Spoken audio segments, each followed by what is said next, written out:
millions of dollars are spent each year from not only folks taking absenteeism days, but also staying at work and being stressed out and having what we call presenteeism.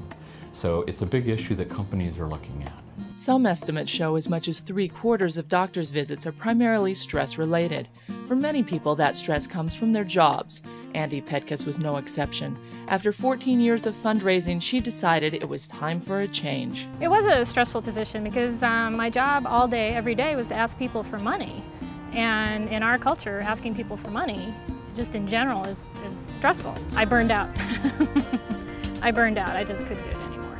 So I'm now a full-time professional photographer. I primarily photograph fundraising events and political events. I do some portraiture, quite a few weddings this year. For Lisa Watson, 25 years as a sales manager was also taking its toll. A lot of traveling. It was definitely a lot of pressure. The traveling was the hardest part. I was gone sometimes 5 days a week. For a long time I was gone 5 days a week, and that was kind of towards the end when I decided that was enough. I needed to be home more. We saw a cupcake bakery and did some research and found out that there were lots of cupcake bakeries in the US. We just needed to find something that we could be really passionate about and have a lot of fun doing, and this was it. Changing careers doesn't mean getting rid of stress entirely. It's just deciding what kind of stress you want to be dealing with. We work a lot more than we did before, but it's a very different kind of work and a very different kind of pressure.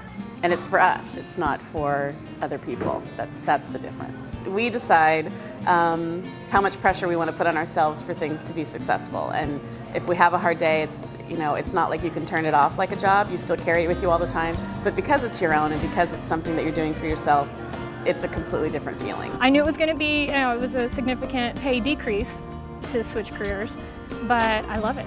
I'm so glad I'm doing this. But there are new kinds of stress.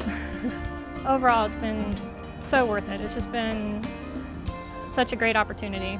Dr. Rick Ralston, manager of psychiatric consultation services at Legacy Health Systems, says it's important to follow your dreams if you can find a way. If your body is sending signals to you that you're really stressed out where you're at right now, you've only got one chance. You can't do a do-over once you're 85 years old. There are lots of people who are much more satisfied making half as much or a quarter as much as they were, but doing something that's really a good fit for them. For both Andy and Lisa, changing their jobs to something they love has been a dream come true. Whenever I talk to anyone who's a high school senior going into college, I ask them that question, what do you want to do? Because if somebody had asked me that a long time ago, I would have been a photographer a long time ago. I wish I'd started earlier, I really do, because it has been the perfect job for me. I think if you feel like you have that passion for doing something for yourself, you should definitely pursue it. We hear from people all the time who come through and say, I've always wanted to do something like this, and I always just tell them to do it. If you can find a way to do it, you should definitely do it.